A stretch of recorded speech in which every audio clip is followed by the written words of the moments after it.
Hadas en el bosque. Cuando tenía 10 años, la emoción palpitaba en mi pecho, con la fuerza de un corazón enloquecido. Mis padres, tras muchos ruegos y promesas de buen comportamiento, finalmente habían dejado pasar unos días en casa de mi primo Román.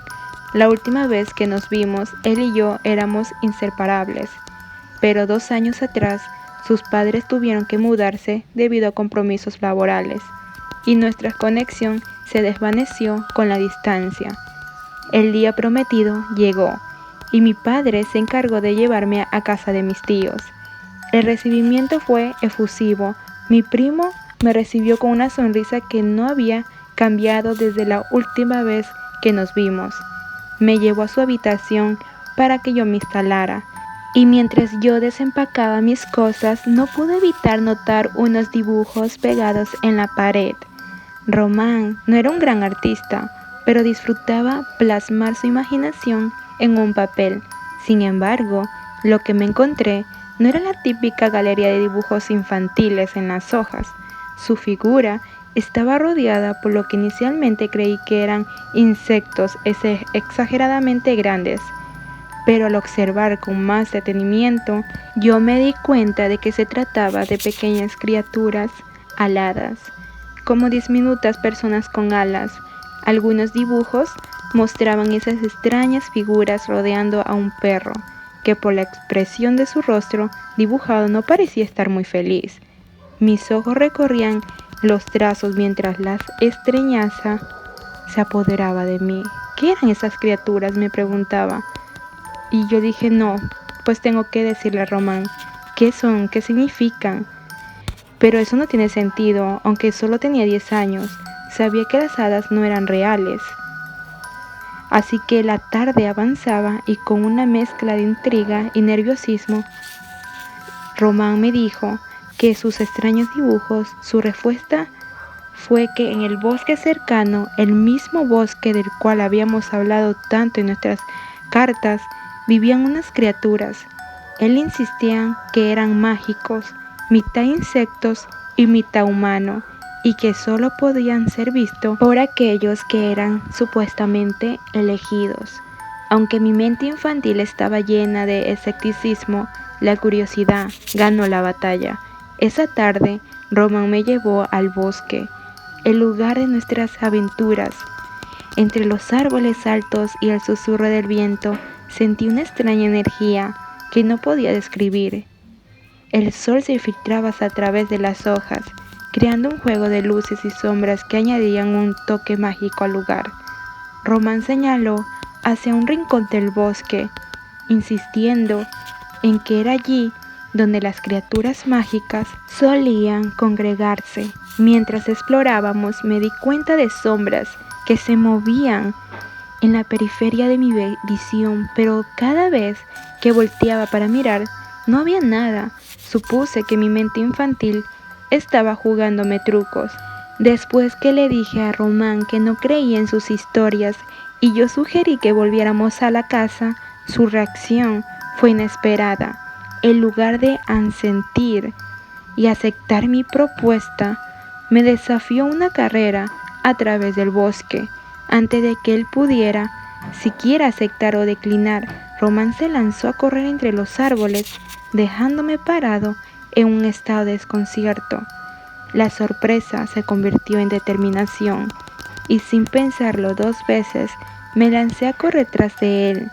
La penumbra del bosque rodeaba cada rincón, y los rayos del sol comenzaban a filtrarse entre las hojas, creando un mosaico de luz y sombra en el bosque. A pesar de mi esfuerzo, Román estaba a una distancia cada vez mayor. Sus piernas parecían impulsadas por una fuerza sobrenatural, y a medida que avanzaba entre los árboles, la sensación de ser observado se intensificaba.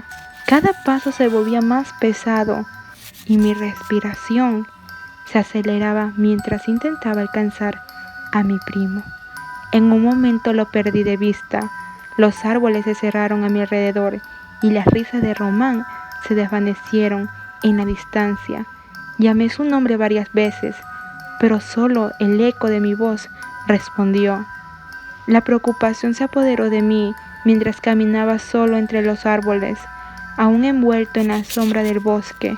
Persistí, esperando encontrar a Román detrás de cada árbol y en cada curva del sendero, pero mi búsqueda resultó infructuosa. La sensación de ser observado no me abandonaba, y de pronto unos susurros leves comenzaron a filtrarse entre el susurro del viento y los cantos de la ave. Yo decidí seguir los susurros, que parecían provenir de un punto específico en el bosque.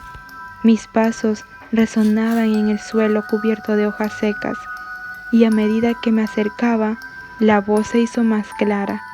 Sin embargo, algo era extraño. Aunque la voz parecía entablar una conversación, yo no podía distinguir otra voz que respondiera. Era como si la primera voz hablara consigo misma. La intriga me llevó más cerca, entre sombras danzantes y árboles. Los leves susurros se volvieron más definidos, aunque aún incomprensibles. Al acercarme, comencé a escuchar palabras sueltas, fragmento de una conversación que no lograba entender del todo. Apenas unos metros más y estaría frente a la fuente de aquel extraño monólogo. Pero antes de llegar, Román saltó detrás de un árbol, imitando un rugido para asustarme. El sobresalto se apoderó de mí y mi corazón latía con fuerza en mi pecho.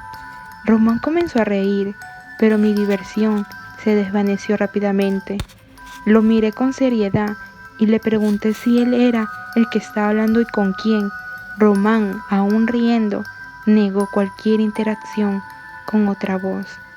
Aseguró no hablar con nadie más que conmigo. Al mismo tiempo que me cuestionaba si me había asustado, mostraba una expresión de sorpresa ante mi preocupación. Aunque mi primo insistía en que no había hablado con nadie, la sensación de inquietud persistía en mi interior. La conexión con Román, que una vez fue tan fuerte, ahora parecía haberse debilitado. Le dije que sería mejor regresar a casa, y aunque su risa aún resonaba en el aire, la sombra del bosque me seguía con un aspecto invisible. De vuelta a la casa, tratamos de retomar nuestras actividades normales, pero la atmósfera había cambiado. La conexión entre nosotros ya no era la misma, y la sombra de lo desconocido continuaba acechándonos. La noche cayó y mientras intentaba dormir en la habitación de Román, las imágenes de las sombras danzantes y los susurros en el bosque regresaron a mí como un eco. Al día siguiente, mientras compartíamos el desayuno, Román notó mi semblante serio y no pudo evitar hacer un comentario al respecto. Mientras masticaba un trozo de tostada, soltó una risa burlona y mencionó que parecía que me lo había tomado demasiado en serio el día anterior. Aseguró que todo el asunto de las hadas, incluso esas criaturas del bosque, era solo una broma, y su sorpresa ante mi aparente credulidad se dibujó en su rostro. Aunque una parte de mí no estaba completamente convencida por las palabras de Román, decidí tomármelo con ligera. Reí y asentí, actuando como si el incidente del día anterior no hubiera dejado huella ante mí. El resto del día transcurrió de manera agradable.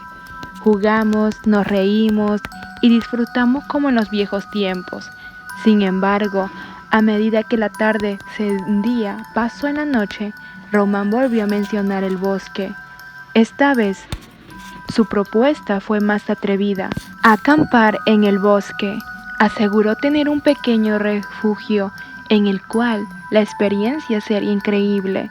Ante mi indecisión, sugirió mi pedir permiso a sus padres, argumentando que ellos aceptarían sin problemas, ya que lo hacía todo el tiempo.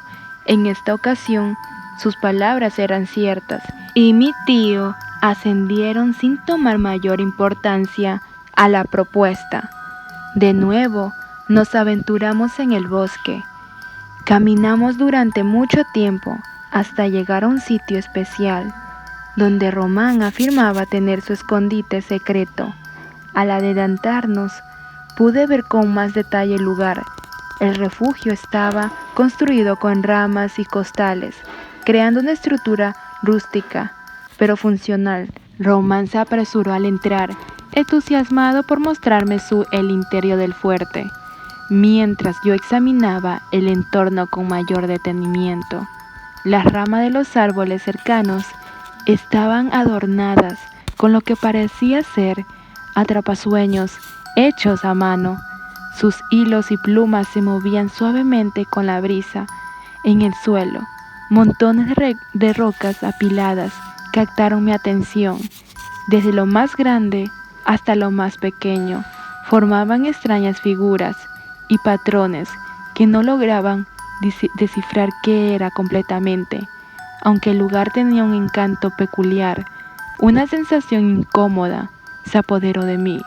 Las sombras danzaban en las rendijas de las ramas y la luz del atardecer pintaba un cuadro intrigante, pero inquietante. Los atrapasueños se movían como si tuviera vida propia, y las piedras apiladas en el suelo parecían ser un propósito más allá de ser simples montones. Román, aún dentro del refugio, me llamó para reunirme a él. Al entrar, noté que el interior estaba decorado de madera similar, con más atrapasueños colgando en el techo improvisado. Una lámpara de mano parpadeaba en la penumbra, proyectando sombras en las paredes. De pronto, mi primo volvió a mencionar a las hadas, asegurándome en la que me había dicho esa montaña no era cierto, que las hadas eran reales y que esa noche yo podía verlas. Román estaba emocionado, hablando sobre las noches mágicas que había pasado allí y cómo las hadas y criaturas del bosque eran sus amigas. A pesar de sus palabras, no podía quitarme la incomodidad que sentía. Cada movimiento de sombras, cada susurro de la brisa contribuía a mi malestar. Mientras Román seguía entusiasmado, yo me preguntaba qué secretos escondía realmente aquel refugio en el corazón del bosque. La noche avanzó y Román sugirió salir a explorar el bosque en busca de esas criaturas mágicas. Aunque mi escepticismo persistía, decidí acompañarlo, tratando de apagar la inquietud que ardía en mi interior. Mientras caminábamos entre los árboles, las sombras se acercaban a nuestro alrededor y los atrapasueños tintineaban suavemente. A medida que explorábamos, Román comenzó a hablar de las hadas como si fueran amigas cercanas, asignándoles nombres y atribuyéndoles personalidades. Aunque intenté seguirle el juego, una parte de mí no podía evitar sentir las sombras del bosque se escondían secretos más oscuros. Por cada paso en la oscuridad del bosque, las sombras parecían cobrar vida propia. Román continuaba su narrativa, entusiasta sobre las criaturas mágicas, pero mi mente luchaba contra la creciente inquietud. A pesar de sus historias coloridas, no podía sacudir la sensación de que algo más acechaba en las sombras, algo que escapaba a la explicación de la fantasía. El bosque tomaba una atmósfera misteriosa.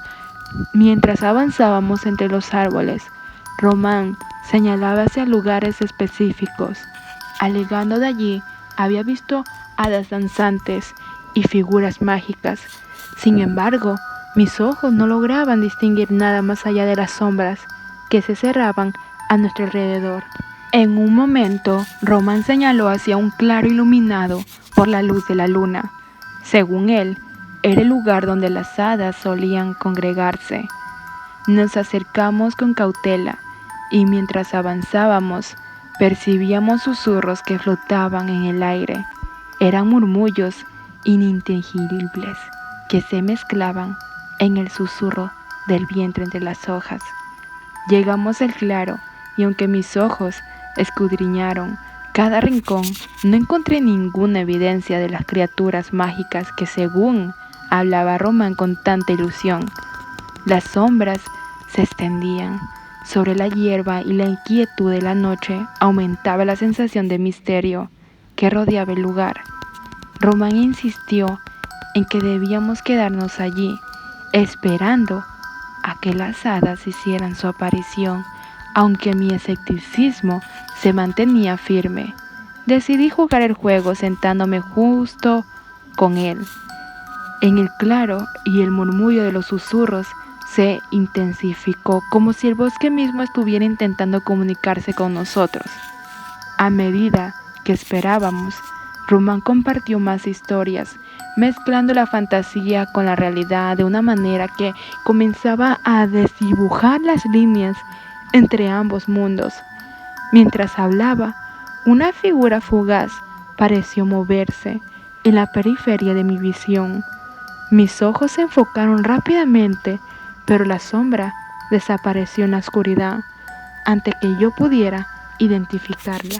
Entusiasmado, Román me cuestionó si había visto aquello, al mismo tiempo que me aseguraba que habían sido las hadas. No podía estar seguro de lo que había visto, y una sensación incómoda se arraigó más profundamente en mi ser. Sin embargo, asentí, tratando de sumergirme en la narrativa de mi primo. A medida que avanzaba la noche, las sombras del bosque comenzaron a adquirir formas más definidas en mi mente.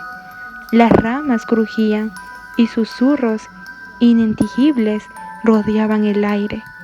Román parecía ser completamente inmerso en la fantasía, pero yo luchaba contra la sensación de que algo más estaba presente, algo que no encargaba con su narrativa alegre.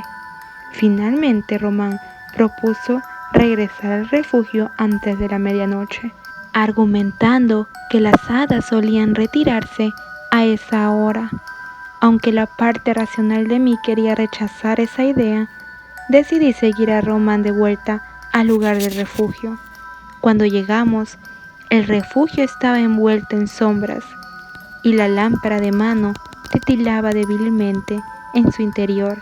Román entró primero, con su entusiasmo sin disminuir, mientras yo me detenía un momento afuera, observando los atrapasueños merecerse con la brisa nocturna.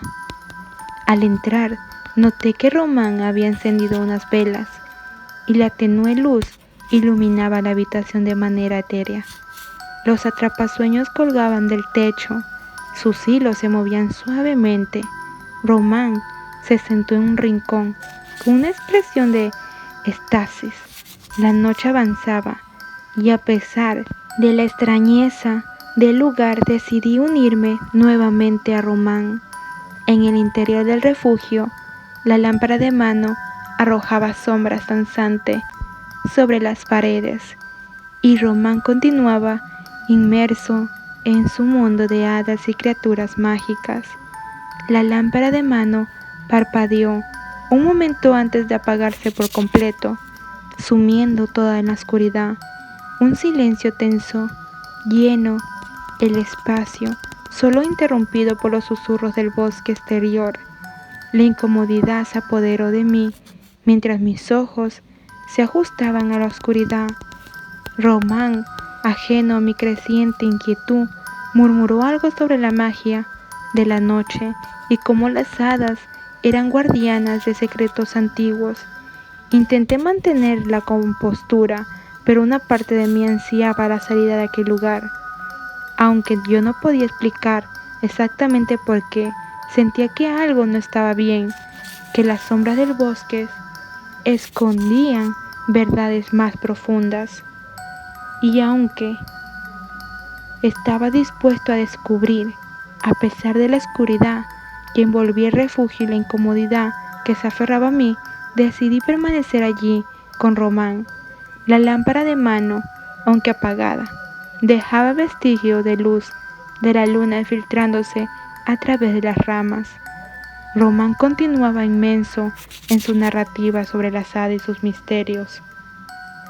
ajeno a la creencia, tensió en el ambiente, mientras mis ojos se acostumbraban a la oscuridad. Comencé a notar detalles inquietantes en el refugio, las sombras proyectadas por los atrapasueños y las figuras detalladas de madera tomaban formas ambiguas. Eran como siluetas que se retorcían y se mezclaban con la penumbra. La estructura del refugio parecía estremecerse con susurros apenas perceptibles. El silencio era aplastante, solo roto por los susurros del bosque y las ocasionales ramas que crujían. Román sugirió que intentáramos comunicarnos con las hadas, alegando que, si nos sumergimos en la energía del bosque, podríamos captar sus mensajes. Aunque mi escepticismo seguía presente, accedí, deseando encontrar una explicación lógica para todo lo que estaba experimentando. Román empezó a silbar, una tonada bastante extraña. Fue por un tiempo tan alargado que no sabía qué decir al respecto. Sin embargo, mi atención se vio repentinamente desviada cuando, gracias a la luz lunar, yo pude vislumbrar una silueta moviéndose rápidamente fuera del refugio. La figura se desplazaba con una gracia inhumana, apenas visible en la oscuridad del bosque. Mi corazón comenzó a latir más rápido cuando, de manera veloz, 3 siluetas más pasaron rápidamente ante mis ojos. La sorpresa se mezcló con el miedo cuando intenté comprender lo que estaba sucediendo. Fue en ese momento que compartí mi inquietud con Román, quien, en lugar de ofrecer una explicación, simplemente dijo: «Están llegando». El suspenso aumentó cuando los costales que formaban la pared de refugio comenzaron a soltarse y, de repente, el fuerte colapso sobre nosotros. El polvo flotaba en el aire y me encontré luchando por liberarme de la pesada carga. La risa de Román estaba como rara y su tono desquiciado provocó un escalofrío en mi espina dorsal. Finalmente logré quitarme los costales que me presionaban y salí corriendo del refugio en busca de seguridad. La escena fuera del colapsado fuerte era aún más aterradora. La luz de la luna iluminaba 3 figuras que se movían con una agilidad antinatural. La visión de aquellas criaturas del tamaño de una mano me dejó paralizado por un instante. Las criaturas eran espantosas en su apariencia. No superaban las 5 centímetros de altura, con cuerpos humanoides tan delgados que parecían ser solo piel y huesos. Su piel, a lo que parecía ser piel, estaba marcada por cicatrices de quemaduras, dándoles un aspecto grotesco. La falta de cabello acentuaba la extrañeza de sus cuerpos, y sus ojos, grandes y negros, como los de los insectos prácticamente, reflejaban una inteligencia malévola. Mis piernas comenzaron a moverse instintivamente, alejándome de la aterradora escena. A medida que yo corría, solo podía escuchar la risa de Román resonando detrás de mí. El terror me impulsaba hacia adelante, lejos de aquel lugar oscuro y siniestro. Finalmente llegué a la casa de mis tíos, con una respiración agitada y el miedo impreso en mi rostro. Yo le conté inmediatamente a mis tíos lo sucedido, tratando de explicar la extraña serie de eventos que habían culminado en la destrucción del fuerte y el encuentro con las criaturas infernales. Aunque mi relato estaba lleno de detalles, la incredulidad se reflejaba en sus ojos. Preocupados por el paradero del Román, mis tíos y algunos vecinos se dirigieron al lugar donde se encontraba el refugio. Sin embargo, no encontraron nada más que ruinas. Costales desmoronados y ramas eran los únicos vestigios de lo que había sucedido. Al día siguiente, la policía se involucró en la búsqueda. Me entrevistaron y mientras explicaba los eventos, pude percibir el escepticismo en sus miradas. A mi primo Román nunca se le encontró y pese a mis insistencias, mi historia se la recibió con duda y cuestionamiento. Aunque la comunidad se cerró en torno a la idea de mi experiencia, fue simplemente una fantasía inventada. Yo permanecí firme a mi testimonio. La visión de esas criaturas grotescas y la risa perturbadora de Román continuaban atormentando mis pesadillas. Cada vez que cerraba los ojos, volvía a ver esos ojos negros y sin vidas, sintiendo la presencia malévola que había dejado en sus estelas. A pesar de los años transcurridos desde aquel encuentro en el bosque, la memoria de esa noche sigue viva en mi mente y mi historia se ha convertido un poco más que una anécdota extraña y olvidada. Sin embargo, yo sé la verdad y aunque el mundo haya decidido olvidarla, yo seguiré recordando las sombras danzantes, los susurros del bosque y las criaturas que me acecharon en aquella noche. La siguiente historia. Cuando nació mi segundo hijo, Manuel, era una época mala para mi familia y para mí. Faltaba dinero en casa. Por más que trabajaba, no era suficiente. Nico tenía 6 años. Mi esposa había tenido que dejar de trabajar porque a causa del embarazo era cada vez más difícil parada atendiendo a los clientes. Con mi salario de la máquina no alcanzaba. Las cosas estaban, como dicen, apretadas.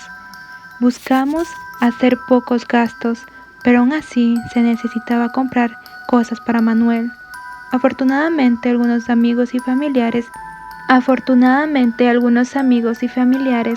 se dieron cuenta de nuestra situación. A mí siempre me ha dado pena pedir prestado o cualquier cosa similar, porque mi mamá jamás nos educó para estar dando lástima. Afortunadamente, con la ayuda de todos aquellos a quienes obviamente les agradezco enormemente, poco a poco comenzamos a tener lo necesario para el niño. Regina tenía 7 meses cuando comenzaron a pasar cosas raras en la casa. Pasó de pronto en nuestra casa un pequeño lugar que estaba pagando a duras penas. Nunca había pasado algo similar, nada de fantasma o movimientos raros. Los vecinos jamás contaban historias del lugar. Tampoco había rumores sobre algún problema de que pasara, como esas historias que se cuentan, de que se encuentran fallecidos en la casa, o haya pasado algo malo, o que hubiera algún panteón antes ahí, o algo más que pudiera darnos indicios de que donde estamos viviendo era asociado a algo que pudiera provocar ver ánimas sobre sus víctimas. Pensándolo, no recordamos algún otro incidente antes de la noche que mi esposa vio la sombra de un hombre, solo una figura negra entre la oscuridad. Ella gritó en medio de la noche porque pensó que alguien había entrado en la casa. Eso fue un día entre semana, lo recuerdo muy bien. Durante la tarde, noche del día anterior, llegué del trabajo temprano. Llegué cargando de unos regalos que me habían hecho para el nacimiento del bebé. Cenamos pronto y nos fuimos a acostar temprano porque Regina se sentía mal. Cuando nos acostamos a dormir, sentía que el niño seguía moviendo, por eso mi esposa no podía dormir. Yo seguía despierto, despertaba un poco para estar al pendiente. Medio estaba alerta por si me decía que fuéramos al hospital. Como no me decía nada, continuaba dormido como podía.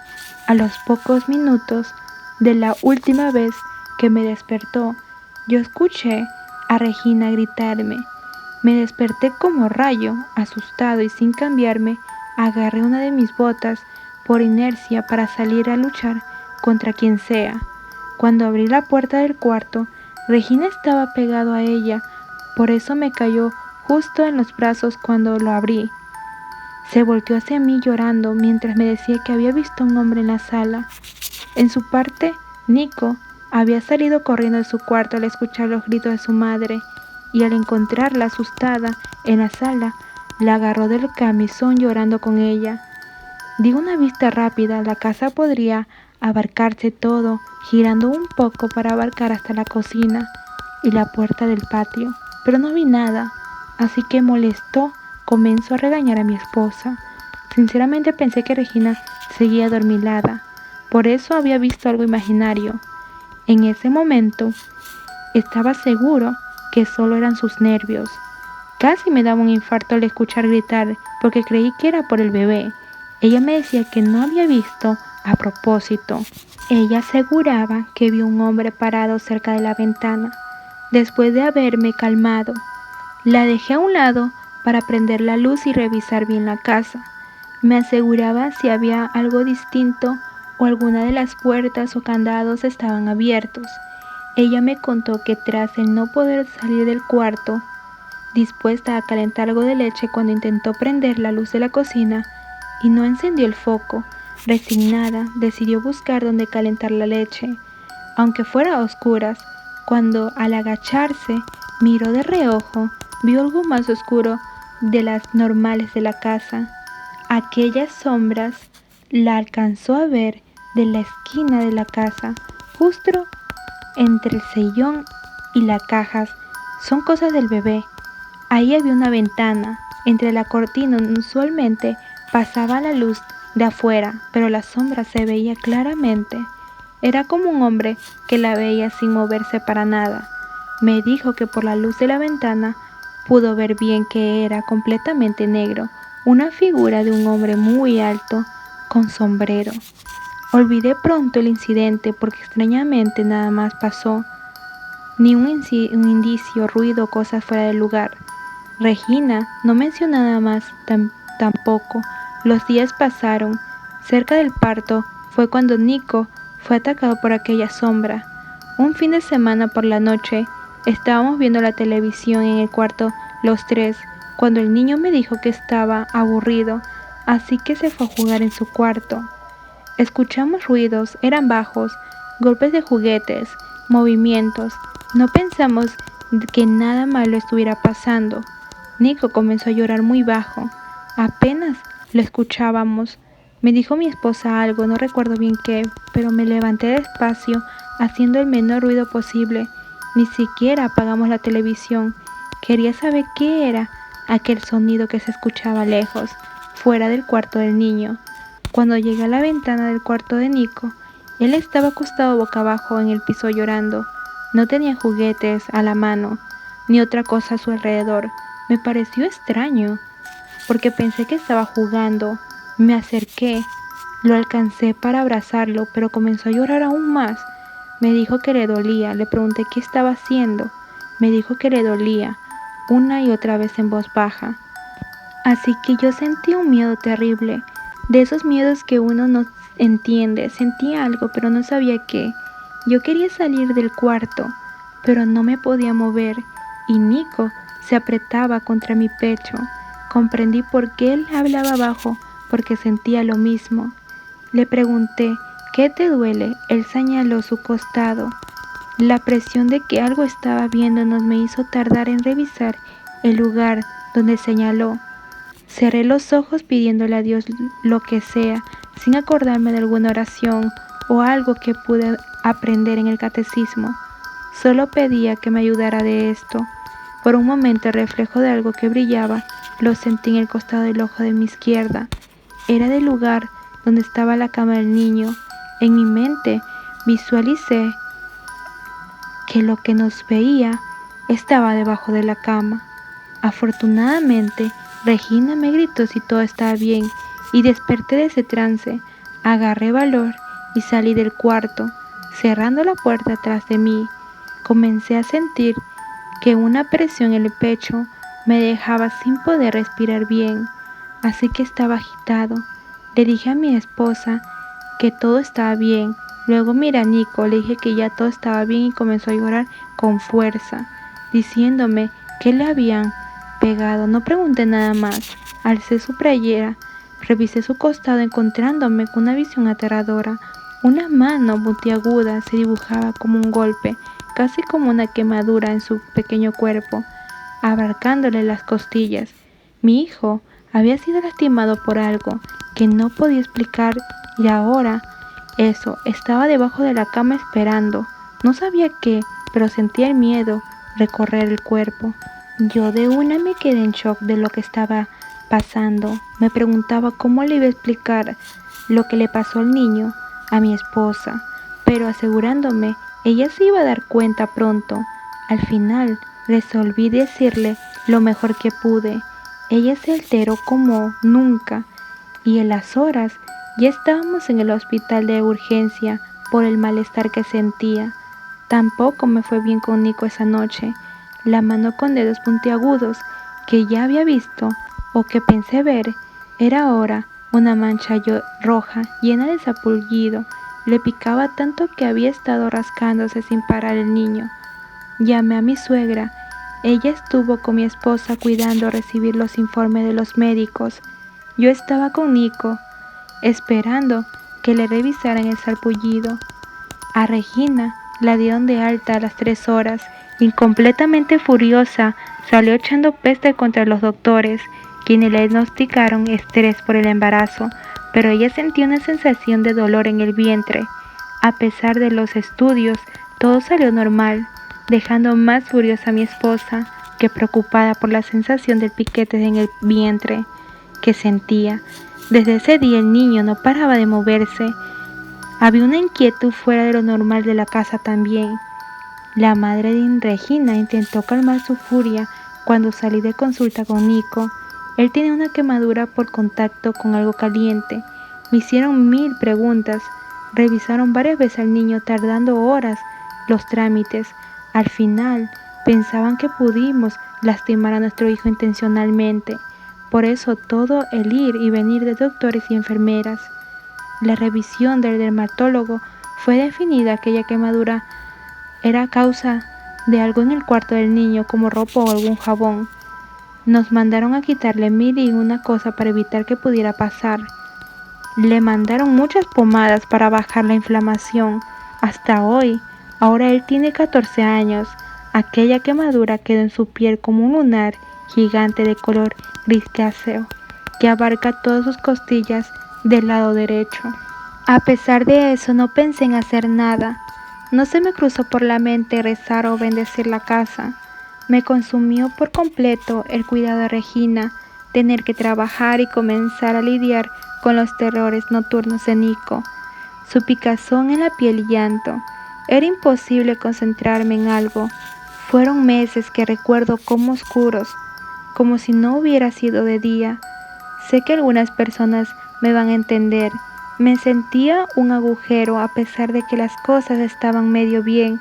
La presencia de aquello oscuro parecía modificar todo. Mi hijo se la pasaba intranquilo. No quería regresar a su cuarto a dormir y terminamos los 3 durmiendo en la cama. Regina estaba siempre nerviosa. Perdía la paciencia a la menor oportunidad y yo todo el tiempo estaba cansado, ojeroso, incluso bajé de peso. Sentía la sensación de estarme muriendo. Sin pensarlo, vivimos 2 meses así, insoportables. Pero todo cambió cuando llegó Manuel. La casa cambió, todo se llenó de vida. Nico dormía con nosotros, pero comenzó poco a poco a regresar a su cuarto. Regina regresó a su carácter habitual y la racha de mala suerte bajó. Lo digo porque seguía en los problemas económicos. Esta buena señal, como me la tomé, de que las cosas iban a mejorar, se volvió mucho peor cuando regresó. Comenzó a manifestarse ese hombre con más intensidad. La sensación de maldad en la casa era horrible. Todo el tiempo se veía oscura. Algunas cosas desaparecían y aparecían de repente. Por las noches podía escuchar que caminaban por la casa. Estas cosas nos hicieron pasar de la total felicidad por el nacimiento de Manuel a vivirlo mal. Sentía como si cayeran en picada. Ahora comencé a tener pesadillas. El bebé lloraba mucho los primeros días de haber llegado a la casa. Era casi imposible dormirlo más de 2 horas seguidas durante la noche. A veces me preparaba mi café de la mañana y mientras esperaba a que hirviera el agua, sentía que algo se movía de un lado a otro de la sala, como alguien que se movía rápido.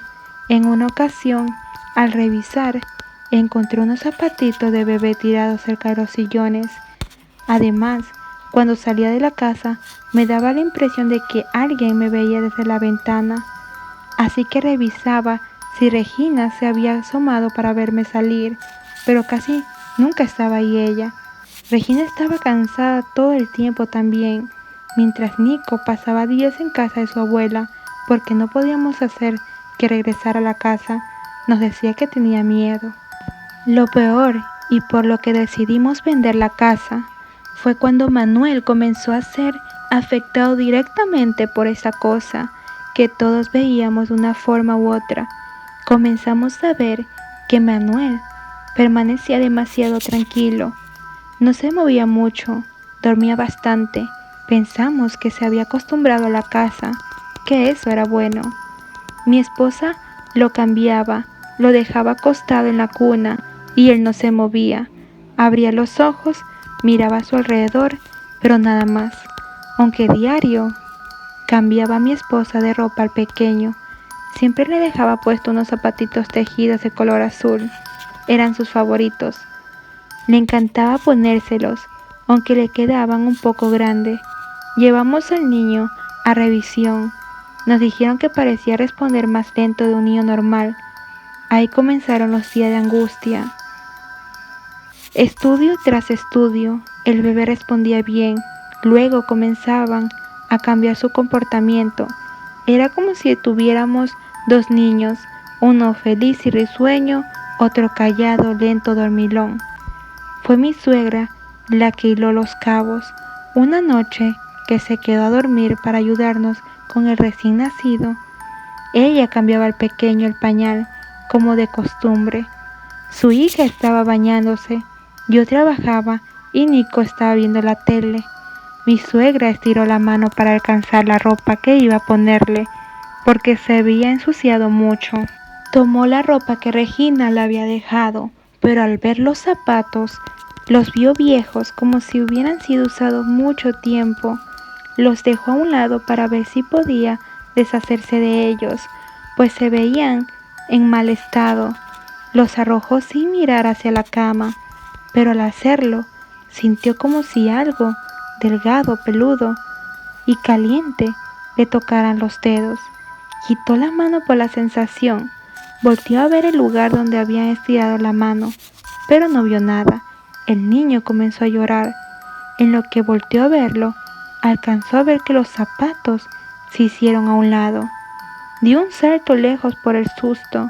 Agarró al niño abrazándolo con fuerza, calmando su llanto. Regina recién salía del baño. Secándose, le preguntó a su mamá si le pasaba algo al niño, pues no era usual verlo llorar así. La expresión de mi suegra, según cuenta Regina, se veía pálida mientras se alejaba lentamente hacia atrás. Ella le preguntó de nuevo si estaba bien. Su mamá solo pronunciar apenas las palabras suficientes para decirle sobre los zapatos. Regina se acercó a ellos y estos se acercaron a sus dedos. Ambas entraron en pánico. Los zapatitos brillaban hasta que uno se volteó. Se salieron de la casa llevándose a los niños. Así que yo me las encontré en el parque cuando regresé del trabajo. Ahí mismo me contaron todo, sin esperarse a que llegara a la casa. Mi suegra me dijo que esos zapatos tenían algo malo y comenzó a investigar más sobre ellos. Esa señora, doña Leo, siempre me ha impresionado. Desde que la conocí, ella parece que tiene algo que le hace darse cuenta de cosas que uno no ve al principio. En esa ocasión, ella fue la que pudo hilar los cabos para entender que aquellos zapatos estaban ligados a los que nos había estado pasando. Como Regina les contó todo, encontró respuesta a través de los acontecimientos. Por eso, al llegar a mi casa, solo tuve que escuchar lo que ella creía que pasaba. Aquellos zapatitos tejidos azules habían sido un regalo de una amiga mía del trabajo. Llegué tan cargado un día que los dejé en la sala y pasó mucho tiempo hasta que los puse en el cuarto de Nico. Aquellos zapatos venían con ropa también tejida. Eran cosas que me dijo mi amiga había pedido una señora de su grupo de tejido. Todos habían donado cosas hechas por ella misma. Todos se colocaron en una bolsa de regalo grande y no las habían entregado a mi amiga. Vimos las piezas, pero ni yo ni Regina recordamos los zapatos. Los tiempos entre los acontecimientos fueron acomodados por doña Leo. El regalo llegó en algún momento a los 7 meses de gestación de Manuel. Eso coincidía con la primera aparición del hombre. Los zapatos sin usar estaban ahí, generando la sensación de miedo en todos. En ese lugar Regina vio la sombra del hombre del sombrero. Luego pusimos algunas bolsas debajo de la cama de Nico para quitar tantas cosas apiladas en la sala. Y tras eso, el niño recibió la quemadura. Esos zapatos estaban ahí debajo de la cama. Estamos seguros porque ambos acomodamos nuestras cosas en canastas de ropa acomodadas bajo la cama para despejar el espacio. Después, cuando mi hijo mayor, asustado, comenzó a dormir con nosotros, su cuarto estaba casi siempre con la puerta cerrada, y a pesar de esa la sensación de malestar nos invadió a todos. Mi suegra nos dijo que el mal no solo se fija en la cosa marina, sino que invade todo el ambiente, se pega a las personas, las daña. El mal tiene muchas formas de manifestarse, desgraciadamente. Nosotros jamás hicimos cosas a las señales, sobre todo yo, a pesar que me sentía terrible durante esos meses. Intrigado, le pregunté cómo sabía esas cosas. Ella me dijo que era una ayudante en la iglesia. Ahí había visto y sabido muchas cosas. Yo sabía que ella era muy apegada a grupos para rezar y cosas por el estilo, pero era la primera vez que escuchaba que ahí pudieron saber sobre los espíritus malos. Le pregunté dudando por qué esa sombra no había mostrado nada durante los últimos meses desde la llegada de Manuel. Ella no supo, pero imaginó que quizás estaba esperando o aguardando. Los zapatos se los había puesto al bebé todo el tiempo. No había pasado nada. El niño seguía igual, solo lo de siempre desde que nació, el recién nacido tranquilón y dormilón. Mi suegra nos dijo que sentí como si el mundo se viniera abajo. Nos dijo que Manuel quizás era demasiado tranquilo para ser un recién nacido, que cuando ella lo vio en la incubadora lloraba normalmente. Cuando lo cargó por primera vez el niño se veía hasta sonrosado, porque era un niño normal, pero cuando lo volvió a ver parecía no mirar nada. Dormía mucho. Aunque los médicos no encontraban nada, ella sabía que algo sentía el niño. Nos preguntó si habíamos hablado con los doctores al llevarlo a la revisión. Les dijimos que sí, pero ellos no le encontraban nada malo.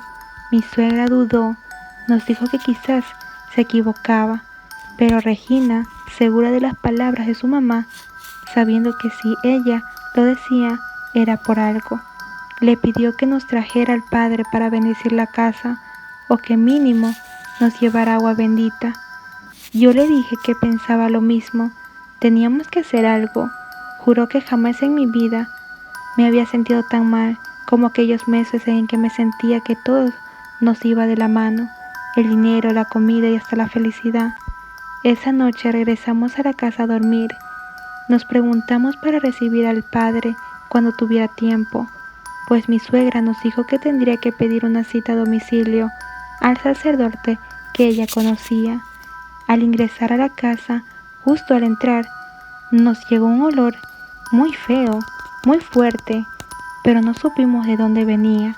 Por más que buscamos y limpiamos, comenzamos a buscar por todas partes los zapatos y al no encontrarlo donde supuestamente los había dejado ella, mi suegra fue a la tienda y trajo unas veladoras. Esa noche recé más de lo que había hecho en toda mi vida.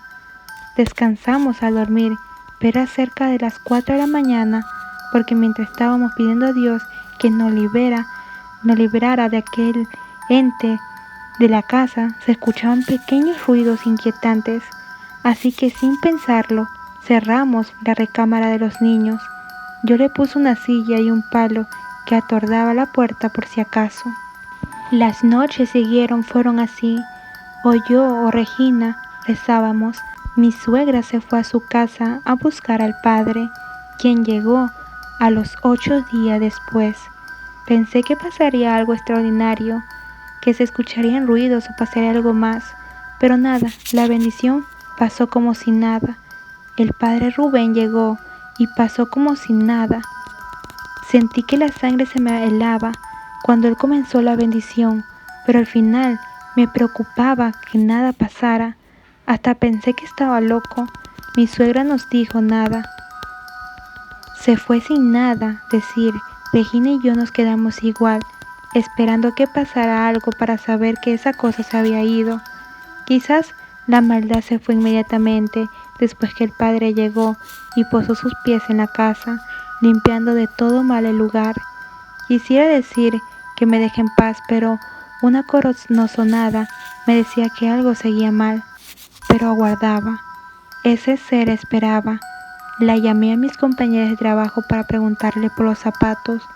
Mi pretexto fue decirle que queríamos otro par, porque se nos había perdido y nos gustaban mucho, pero ella me respondió que no sabía nada sobre esos zapatos, que ella estaba segura que solo había puesto un gorrito y un traje con 2 piezas.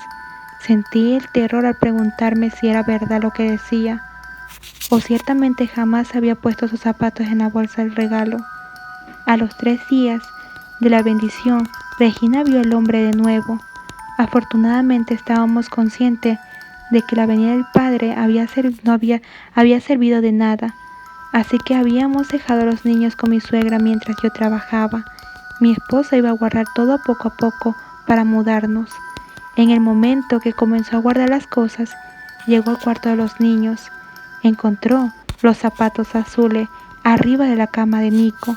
Me dijo que se veían sucios, quemados, también llenos de tierra. La sombra estaba mirándola desde debajo de la cama. Los ojos le brillaban como los de un animal. Raramente seguía con ese sombrero.